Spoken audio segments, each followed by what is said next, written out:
6 படை வீடுகளில் 2ஆம் படை வீடான திருச்செந்தூர் சுப்பிரமணிய சுவாமி கோவிலில் தினமும் பல்லாயிரக்கணக்கான பக்தர்கள் சாமி தரிசனம் செய்து வருகிறார்கள். தினம் தினம் திருவிழா கோலம்தான் திருச்செந்தூரில். காவடி சுமந்து வரும் பக்தர்கள் எழுப்பக்கூடிய அரோகரா முழக்கம் கடல் அலைகளையும் தாண்டி எதிரொலிக்கும்.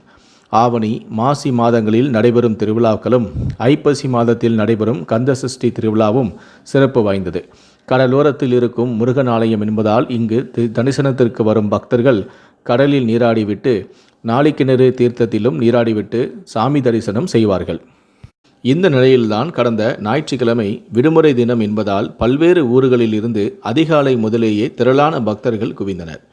இவர்களில் தூத்துக்குடியை சேர்ந்த கார்த்திக் என்பவருடைய மனைவியான ஜோதி தன்னுடைய சகோதரியான வாசுகியுடன் திருச்செந்தூர் கோவிலுக்கு வந்திருக்கிறார். அவர்கள் அனைவருமே புனித நீராடியும் உள்ளனர்.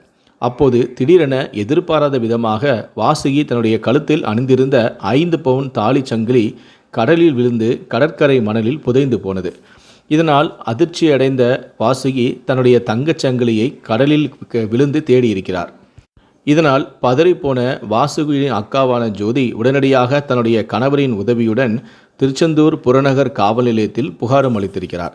இதையடுத்து கடலோர பாதுகாப்பு குழுவினருக்கு இந்த தங்கச்சங்கிலி காணாமல் போன தகவல் அளிக்கப்பட்டது. அதன் பேரில் தங்கச்சங்கிலி தொலைந்த இடத்திற்கு சுமார் 50க்கும் மேற்பட்ட கடலோர பாதுகாப்பு குழுவினர் விரைந்தனர். அவர்கள் சிப்பி அரிக்கும் தொழிலாளருடன் சேர்ந்து தங்கச்சங்கிலியை தேடும் பணியில் தீவிரமாக ஈடுபட்டனர். வாசுகி அவர் தங்கச்சங்கிலியை தொலைத்த இடத்தில் சரியாக அடையாளம் காட்ட சுமார் 50க்கும் மேற்பட்ட சிப்பி அரிக்கும் தொழிலாளர்கள் வரிசையாக அமர்ந்து வேகமாக கடற்கரை மணலில் கைகளை வைத்து சலிப்பில்லாமல் சல்லடையாக சலித்தனர்.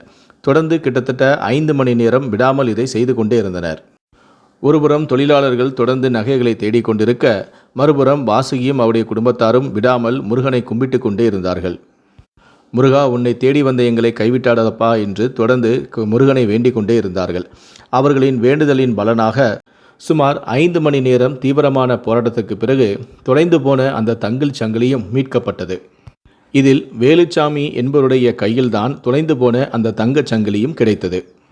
இதையடுத்து அந்த தங்கச் சங்கிலியை கடலோர பாதுகாப்பு குழுவினர் திருச்செந்தூர் புறக்காவல் நிலைய போலீசாரிடம் பத்திரமாக ஒப்படைத்தனர்.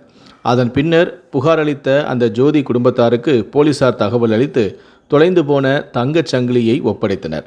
தங்கச் சங்கிலியை நீண்ட நேரம் போராடி மீட்டு கொடுத்த கடலோர பாதுகாப்பு குழுவினருக்கு தற்போது பாராட்டுகள் சமூக வலைதளங்களில் குவிந்து வருகின்றன. 5 சவரன் தங்கச் சங்கிலி கடலில் நீராடிய போது காணாமல் போனதால் தவித்த நிலையில் கடல் பாதுகாப்பு பணியாளர்களும் கடல் சிற்பி அரிக்கும் தொழிலாளர்களுடன் சேர்ந்து தேடி தனது செயினை மீட்டு கொடுத்ததால் வாசுகி அவர்களுக்கு நெகிழ்ச்சியுடன் நன்றி தெரிவித்தார். திருச்செந்தூர் கடலில் நீராட வந்த பக்தர்களும் அவர்களுக்கு பாராட்டு தெரிவித்தனர். 5 சவரன் தங்கச் செயினின் இன்றைய மதிப்பு சுமார் 3 லட்சம் இருக்கும் நிலையில் கடலில் தொலைந்து மீட்கப்பட்டுள்ளது தற்போது பேசும் பொருளாகி உள்ளது.